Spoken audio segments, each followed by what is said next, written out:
খুব কঠিন।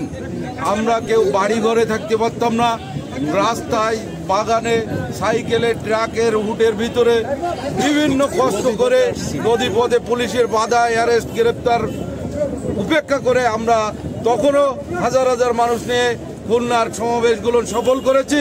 এবারও আমরা দেখিয়ে দিয়েছি যে আমরা সুশৃঙ্খলভাবে খুলনার সমাবেশ, তারুণ্যের সমাবেশ সফল করার লক্ষ্যে আমরা জাতীয়তাবাদী যুবদল যথেষ্ট, ইনশাআল্লাহ। 17ই মে তারুণ্যের যে সমাবেশ, এই সমাবেশ সফল করার লক্ষ্যে কেন্দ্রীয় নির্দেশনা মোতাবেক কেন্দ্রীয় যুবদলের সম্মানিত সভাপতি আব্দুল মুনাইম মুন্না, সাধারণ সম্পাদক নুরুল ইসলাম নয়ন, আমাদের খুলনা বিভাগের টিমের দায়িত্বে প্রধান জয়েন্ট সেক্রেটারি বেলাল হোসেন তারেক ভাই সহ যুবদলের নেতৃবৃন্দকে ধন্যবাদ জানাই।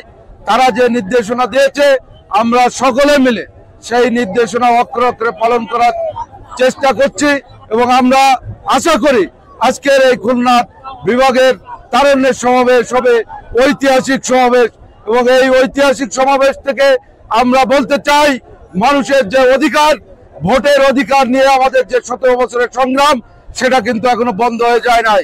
আমরা চাই দ্রুত নির্বাচনের মাধ্যমে, গণতান্ত্রিক প্রক্রিয়ার মাধ্যমে এদেশের নির্বাচন হবে এবং সেই নির্বাচনে বাংলাদেশ জাতীয়তাবাদী দল অংশগ্রহণ করবে এবং বিপুল ভোটে জয়লাভ করবে এই আশা রাখি। এবং